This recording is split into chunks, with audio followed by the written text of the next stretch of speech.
Let me ask you a serious question. Have you ever in your lifetime given an extravagant gift to Jesus? Can you think of a time that you gave something to Jesus that's considered an excessive sacrifice? I thought a lot about that question this past week as I read a little story in Mark's Gospel. It's a story about an unnamed woman, and we find it in Mark 14, 3 through 9.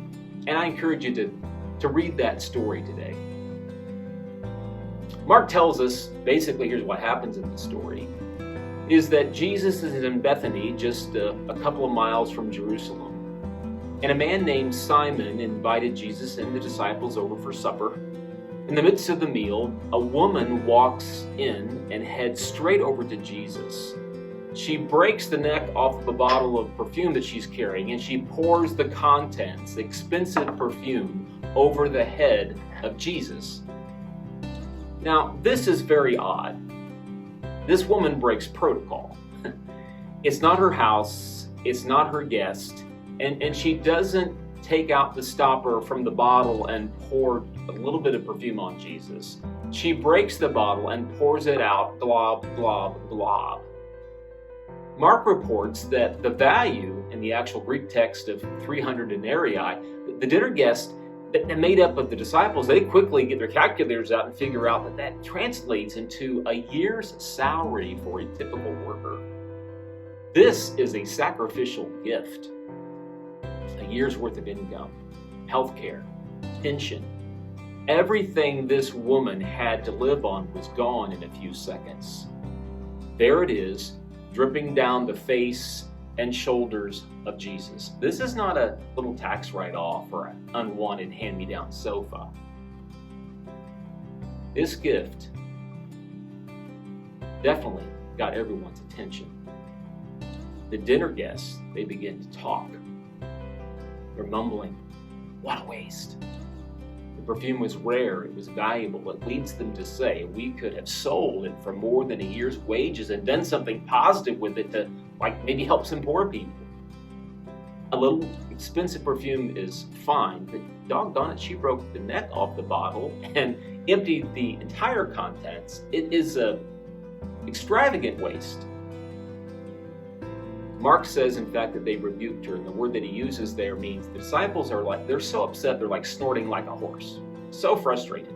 They're so mad that this woman can't get things right. What does she think she's doing? What a waste. I mean, is she crazy or what? Does she have any idea what that is worth? Now it's worthless.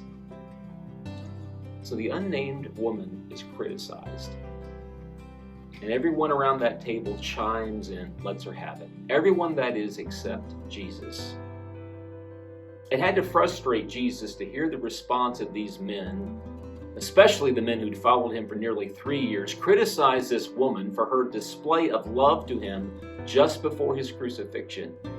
In fact, this will be the only display of affection that Jesus would receive before his death. So Jesus tells the critics in verse 6, "Leave her alone. Why are you bothering her? She has done a beautiful thing to me." Literally, it says she's done a good work. Jesus comes to the woman's rescue. He tells the criticizers to back off. You know, when you become a disciple of Jesus, as this woman did, and you make extravagant sacrifices for the Lord, you better expect that some people won't like it. When you follow Jesus on the journey of discipleship, you pour a little bit of your life out, and most people won't have much problem with that. But then you decide to pour out your whole life to Jesus and honor him and serve him and submit to his lordship. Well, that's another story. Walk away from the real career in medicine or business or law and go into ministry, and some will say, what a waste of talent.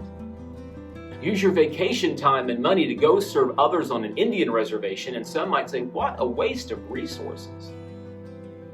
When your life is ruled by God's kingdom, the world will criticize it. But you have a master who applauds your love and devotion to him. Jesus looks at this and says, it's a good thing, a beautiful thing. His own disciples see it and say, what a waste of expensive perfume. They witnessed the same event, but had different reactions.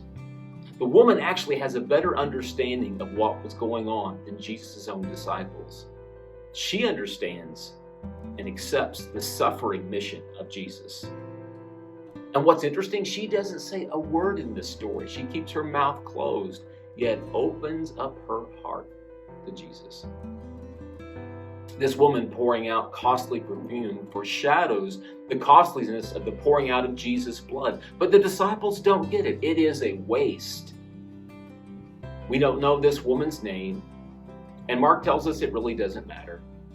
All we know is that she broke the flask of this expensive perfume and anointed Jesus with it.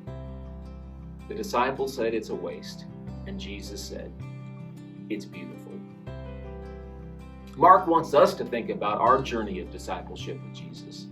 And perhaps the best way to do that is to reflect a little bit on who we identify in on this story. So let's just look at a couple of the main characters real quickly for a moment. When we see these two characters, there is, of course, an outer story and an inner story. So we see Judas, who is a named man, one of the 12, but here's this unnamed woman. Judas took what he could get from Jesus. This woman gave what she could to Jesus. Judas betrayed the Lord. This woman blessed the Lord. Judas did a terrible thing, but she did a beautiful thing. Judas sold him like a slave, but she served him as her Savior. Judas is memorialized for his betrayal, but this woman is memorialized for her sacrifice. The contrast could not be more vivid between disciple and non-disciple. So here's the question for us. Are you more like Judas? Do you find yourself looking at Jesus for what he can do for you? Or are you more like this unnamed woman?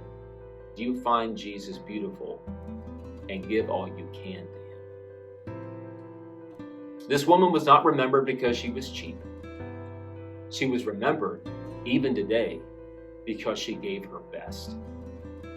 An extravagant sacrifice. Judas, on the other hand, is so close to Jesus and yet he misses him. Who do you identify with in this story? I want to be like this woman, sacrificing, surrendering my all to him. But it's often Judas that I see when I look in the mirror. How about you?